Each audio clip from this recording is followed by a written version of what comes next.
Esse vídeo eu quero falar a respeito dos atributos de Deus, ampliando o estudo sobre a pessoa de Deus, o entendimento que a Escritura comunica a respeito de quem Ele é. Paulo, escrevendo aos Romanos, diz no capítulo 1, no verso 20, porque os atributos invisíveis de Deus, assim o seu eterno poder, como também a sua própria divindade, claramente se reconhecem desde o princípio do mundo, sendo percebidos por meio das coisas que foram criadas. Não apenas a pessoa de Deus, mas a Bíblia está dizendo seu eterno poder, sua divindade e também os seus atributos, né?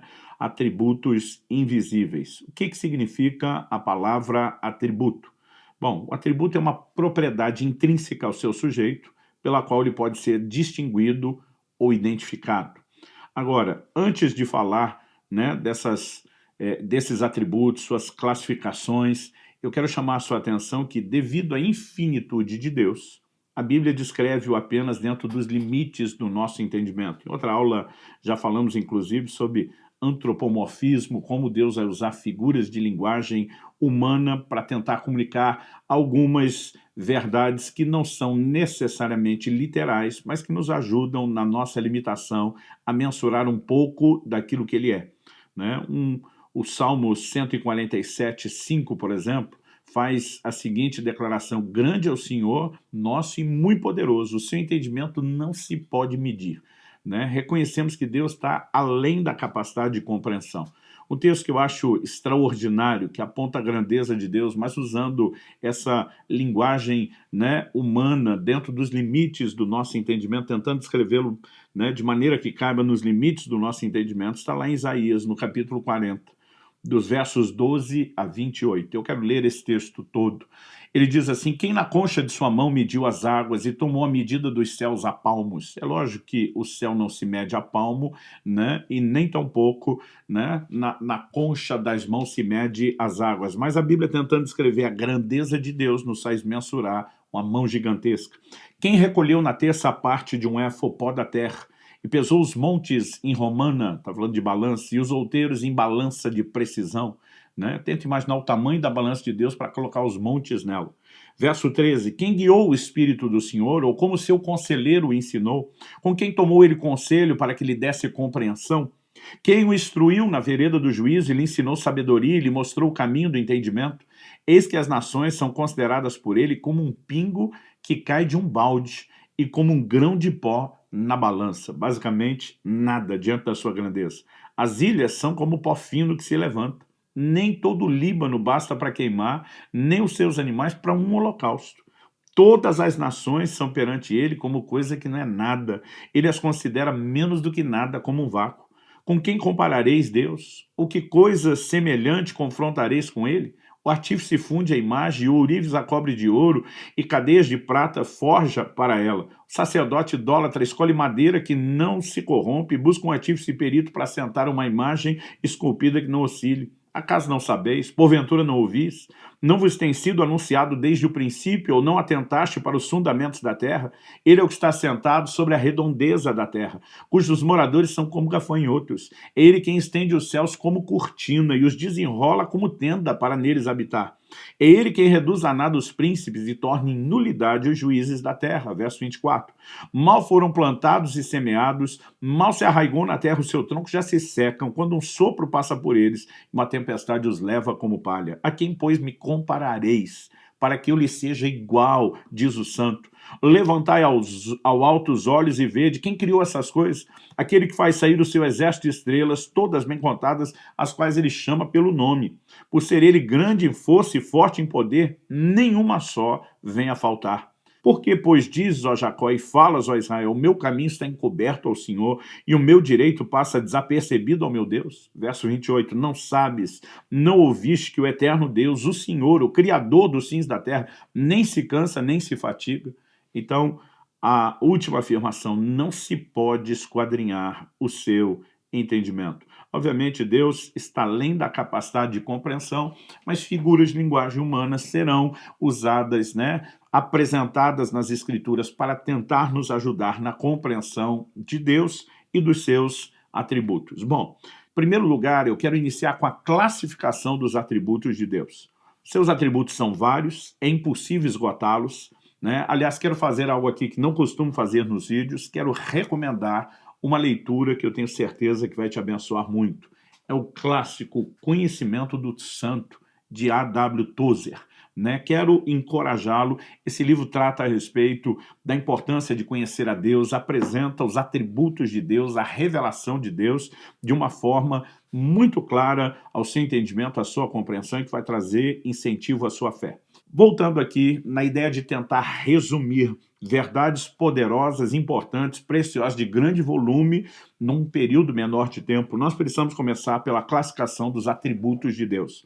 A maioria dos sistemas de classificação baseia-se no fato de que alguns deles pertencem exclusivamente a Deus e outros se encontram de maneira limitada e, no sentido relativo, também no homem, né? Ou seja, nós vamos dividir os atributos em incomunicáveis, que também poderiam ser chamados de absolutos, imanentes, constitucionais, e vamos distingui-los também dos comunicáveis. Então temos os incomunicáveis e os comunicáveis. Os comunicáveis são os relativos, os transitivos, os atributos pessoais.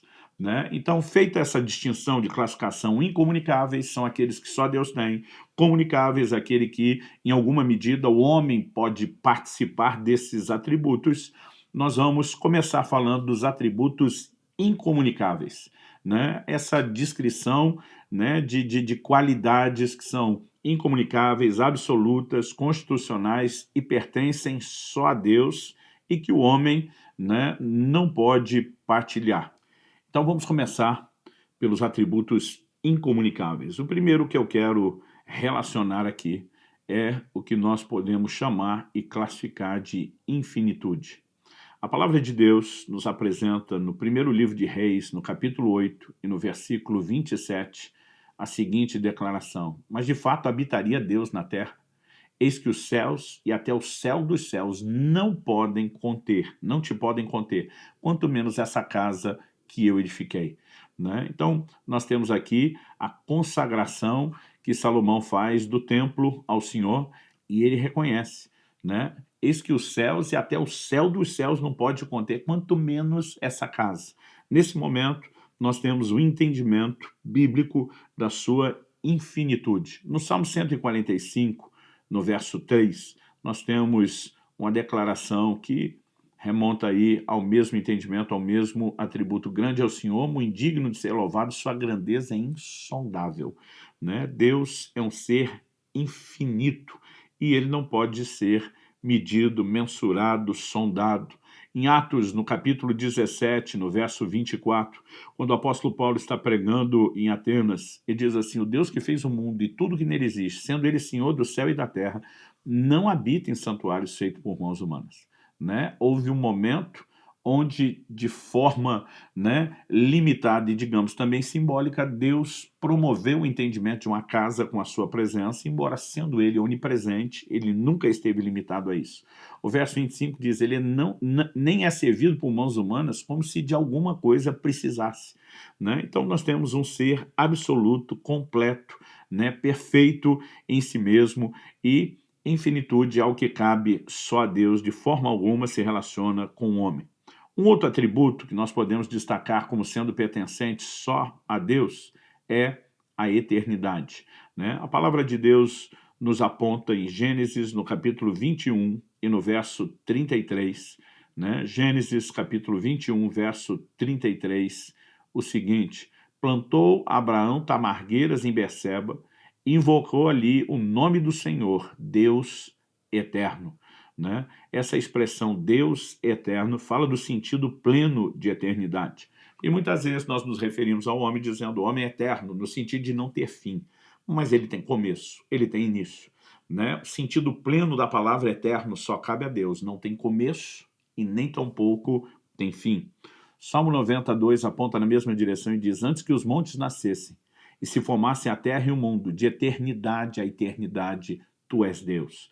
Né? Está dizendo, antes do começo, antes do Senhor ter dado princípio a qualquer coisa, de uma eternidade a outra, ou seja, podemos nos dirigir a isso como sendo a eternidade inicial e a eternidade final, anterior, a eternidade anterior e posterior, né, como uma maneira de tentar compreender essa capacidade que só Deus tem, né, de não ter começo e de não ter fim.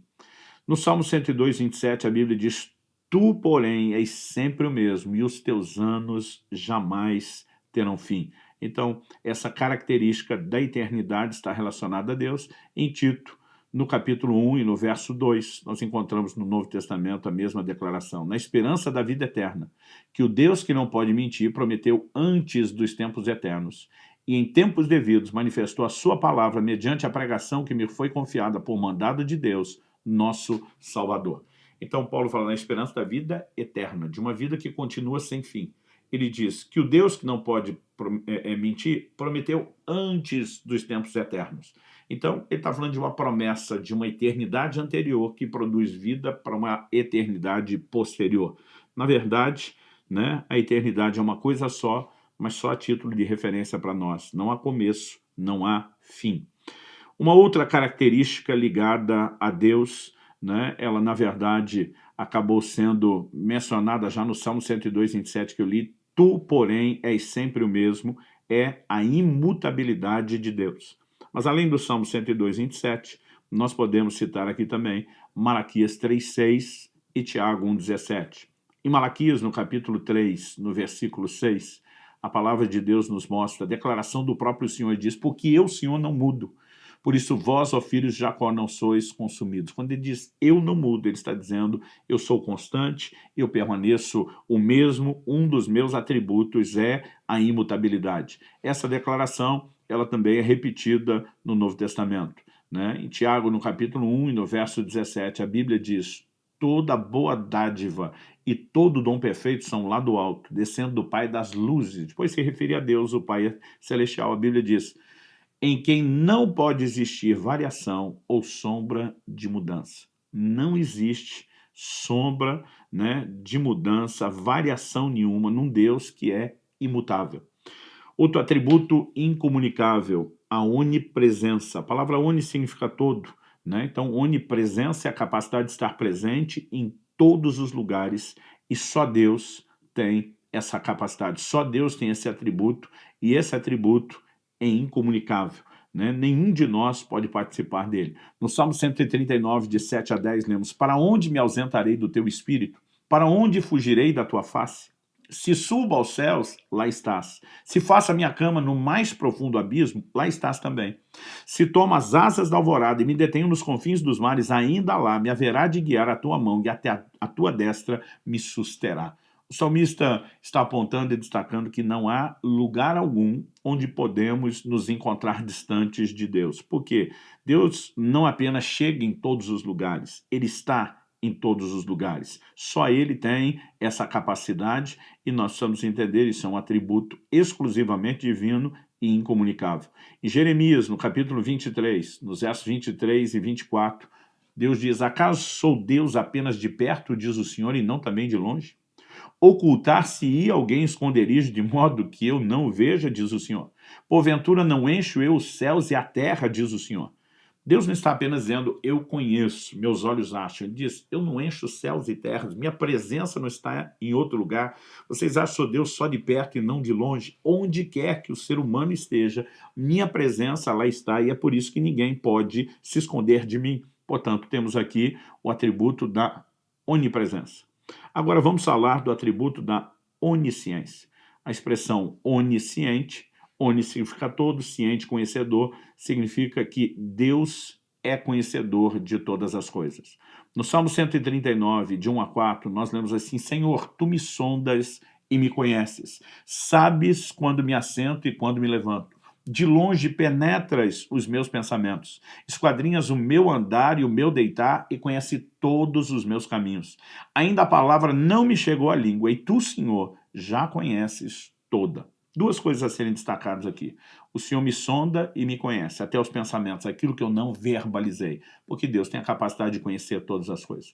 Mas quando ele diz, a palavra ainda não me chegou à língua, nós podemos só dizer, foi pensado, não foi dito e Deus conhece o pensamento. Ou podemos entender também, aquilo que eu ainda vou falar, Deus já conhece. E aí nós temos né? Alguns dizem que é só parte do primeiro atributo da onisciência, outros o tratam como um desdobramento, sendo um outro atributo que é a presciência. Ou seja, Deus não só conhece todas as coisas, mas ele tem a capacidade de conhecer todas as coisas de antemão, antes que aconteçam. Eu prefiro olhar para a presciência como um desdobramento da onisciência, em vez de classificá-lo como dom à parte, mas de qualquer forma merece a nossa atenção. Isaías, no capítulo 46, nos versículos 9 e 10, a Escritura diz assim: lembrai-vos das coisas passadas da antiguidade, que eu sou Deus e não há outro. Eu sou Deus e não há outro semelhante a mim, que desde o princípio anuncio o que há de acontecer, e desde a antiguidade as coisas que ainda não sucederam. Que digo, o meu conselho permanecerá de pé, farei toda a minha vontade. Né? Quando Deus está dizendo, desde o princípio eu anuncio o que há de acontecer, e desde a antiguidade as coisas que não sucederam, aqui ele está falando desse desdobramento da onisciência, chamado presciência, a capacidade de conhecer o que ainda vai acontecer. Em Hebreus, no capítulo 4 e no versículo 13, no Novo Testamento, a palavra de Deus diz assim: e não há criatura que não seja manifesta na sua presença. Pelo contrário, todas as coisas estão descobertas e patentes aos olhos daquele a quem temos de prestar contas. Resumindo, não há nada que ele não saiba, não há nada que fuja ao seu conhecimento, porque ele é conhecedor de todas as coisas. Deus é onisciente. Né? Em 1 de João, no capítulo 3, no verso 20, a Bíblia diz: pois se o nosso coração não nos acusar, certamente Deus é maior do que o nosso coração e conhece todas as coisas. Vou repetir: e conhece todas as coisas. Se quisermos falar um pouquinho mais, de maneira específica, né, a respeito da presciência de Deus, nós podemos ainda citar aqui outros textos. Por exemplo, Atos capítulo 2, verso 23, diz o seguinte: está falando da morte de Jesus, né? E a Bíblia diz, sendo esse entregue pelo determinado desígnio e presciência de Deus. Essa palavra desígnio indica um propósito, mas a palavra traduzida presciência, né, prognosis no grego, que fala de pré-conhecimento, fala de pré-ciência, é conhecer de antemão, fala de um prognóstico. Né? A Bíblia diz, sendo este entregue pelo determinado desígnio e presciência de Deus, vós o matastes crucificando por mãos de iníquos. Esse não é o assunto desse vídeo, vai ser tratado mais à frente, na hora correta, mas nós precisamos fazer uma distinção, né, de pré-determinismo e de presciência. Deus fala do seu desígnio, são questões que ele estabelece em relação à sua vontade como resultado final, e ele também indica presciência, decisões que as pessoas vão tomar ao longo do caminho, que não precisam necessariamente ter sido determinadas por Deus, mas podem ser usadas pelo Deus que tudo conhece de antemão, para chegar ao cumprimento do seu propósito. Né? Nós também vemos declaração semelhante em Romanos, no capítulo 8 e no verso 29.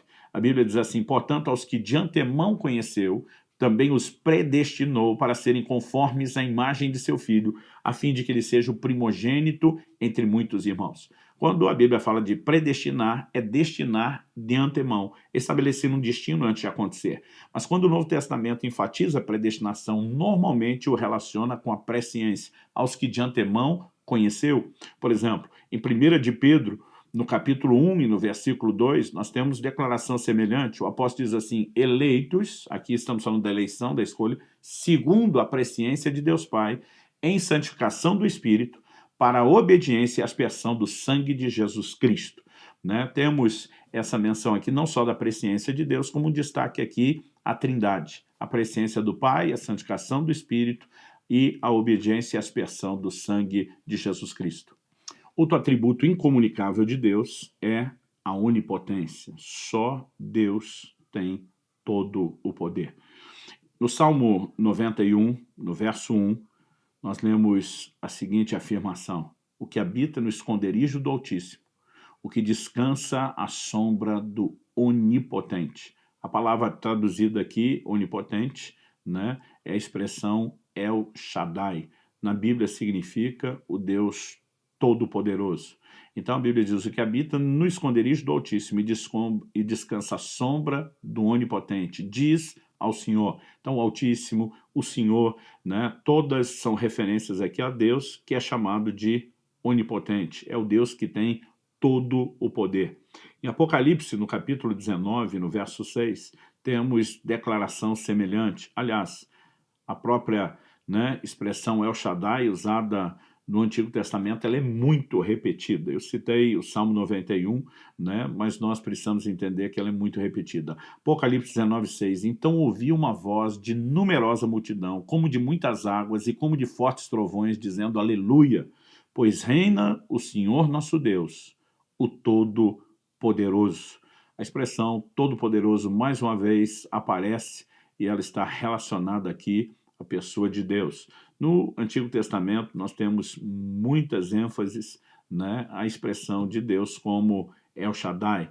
No livro de Gênesis, nós temos várias dessas menções, no livro de Êxodo, no livro de Números, enfim, ao longo de toda a Bíblia. Eu não quero ler todos os textos, mas apenas reconhecer e destacar que Deus é chamado também de onipotente. A ele também atribui-se soberania, a capacidade não apenas de reinar, mas de gerenciar todas as coisas de maneira que ser humano algum poderia, porque ele tem todo o poder, ele tem todo o conhecimento, ele está presente em todos os lugares, e a Bíblia nos mostra essa capacidade de Deus de, usando esses atributos, reinar soberano. Em Daniel 4:25 foi dito a respeito do rei Nabucodonosor: serás expulso de entre os homens, a tua morada será com os animais do campo, e dar-te-ão a comer ervas como aos bois, e serás molhado do orvalho do céu, e passar-se-ão 7 tempos por cima de ti, até que conheças que o Altíssimo tem domínio sobre o reino dos homens, e o dá a quem quer. Essas declarações sobre a soberania de Deus são importantíssimas. No livro de Gênesis, por exemplo, no capítulo 50 e no verso 20, nós temos uma declaração. José diz aos seus irmãos: vós, na verdade, intentastes o mal contra mim, porém Deus o tornou em bem, para fazer, como vedes agora, que se conserve muita gente em vida. Anteriormente, na primeira vez que se revela aos seus irmãos, ele diz o tempo todo, que Deus o enviou para o Egito. Você olha para a maneira como José está lendo tudo, ele está dizendo foi Deus que fez. É quase como se os seus irmãos não tivessem culpa nenhuma do mal que lhe fizeram. Nessa declaração de Gênesis 50, ele diz: não, vocês intentaram o mal contra mim. Da parte de vocês é o que vocês queriam. Ele diz: mas Deus transformou em bem.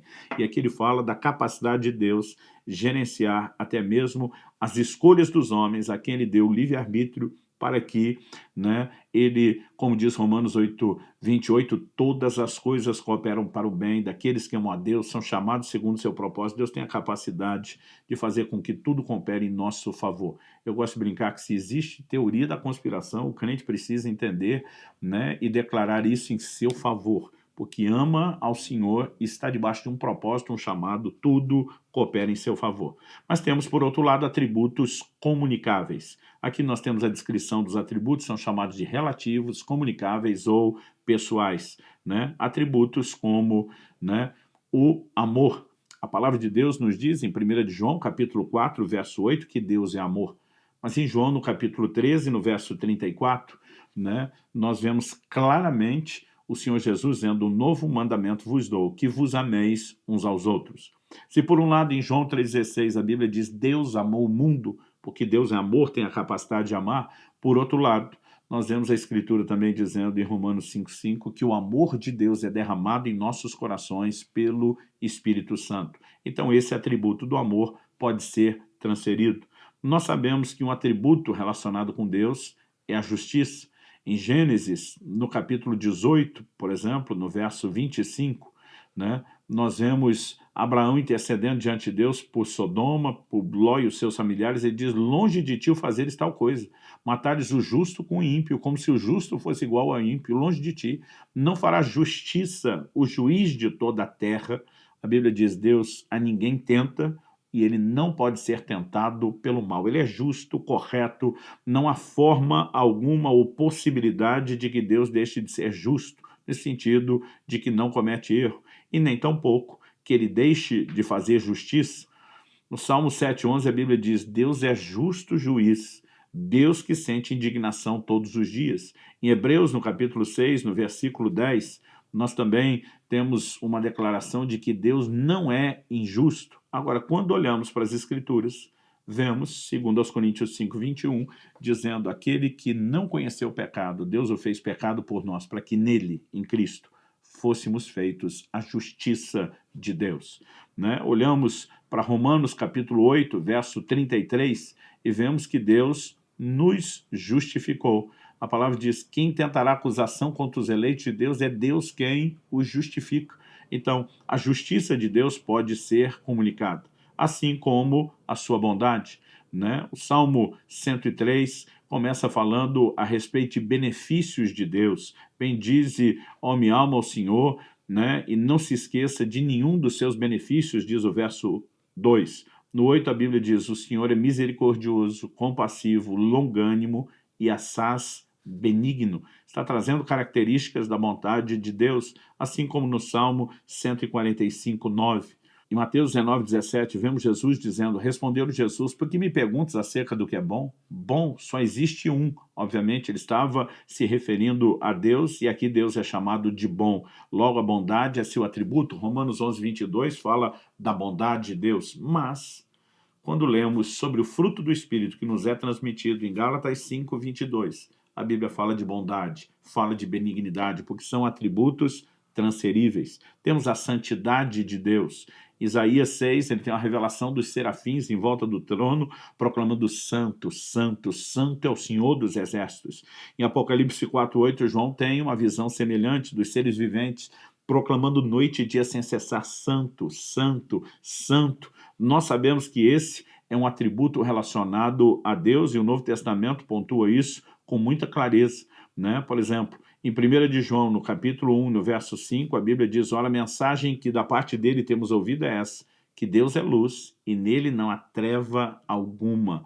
Não existe nenhum tipo de impureza. Mas em 1 de Pedro 1, de 14 a 16, nós vemos que, como é santo aquele que nos chamou, devemos ser também santos em todo o nosso procedimento, porque escrito está: sede santos, porque eu sou santo. Então aqui nós temos um atributo que é comunicável, assim como a sabedoria. Jó 12:3 fala da sabedoria de Deus. O Salmo 104, 24 diz a mesma coisa: que variedade, Senhor, nas tuas obras, todas com sabedoria se fizeste, cheia está a terra das tuas riquezas. Mas em Tiago, no capítulo 1, a partir do verso 5, a Bíblia diz: tem algum de vós falta de sabedoria? Peça a Deus, que a todos dá liberalmente. Ou seja, o Deus que é sábio nos permite acessar a sua sabedoria. Assim como o Salmo 19:7 diz que a lei do Senhor é perfeita, restaura a alma, o testemunho do Senhor é fiel e dá sabedoria aos simples. Olhando para as Escrituras, quero destacar em último lugar, né, a perfeição. Embora no sentido pleno da palavra não possamos nos referir a isso, né, de que ele é comunicável no sentido pleno, nós precisamos entender que a santidade, né, a sabedoria de Deus também não são comunicáveis no sentido pleno. Jó, capítulo 11, né, nos diz o seguinte, no verso 7, porventura desvendarás os arcanos de Deus ou penetrarás até a perfeição do Todo-Poderoso? Temos um texto que fala a respeito da perfeição do Todo-Poderoso. O Salmo 18:30 nos fala a mesma coisa a respeito de Deus. O caminho de Deus é perfeito, a palavra do Senhor é provada. Mas foi Jesus que no Sermão do Monte faz a declaração em Mateus no capítulo 5, no verso 48. Portanto, sede vós perfeitos, como perfeito é o vosso Pai Celestial. Então, ainda que não na medida cheia, nós podemos experimentar.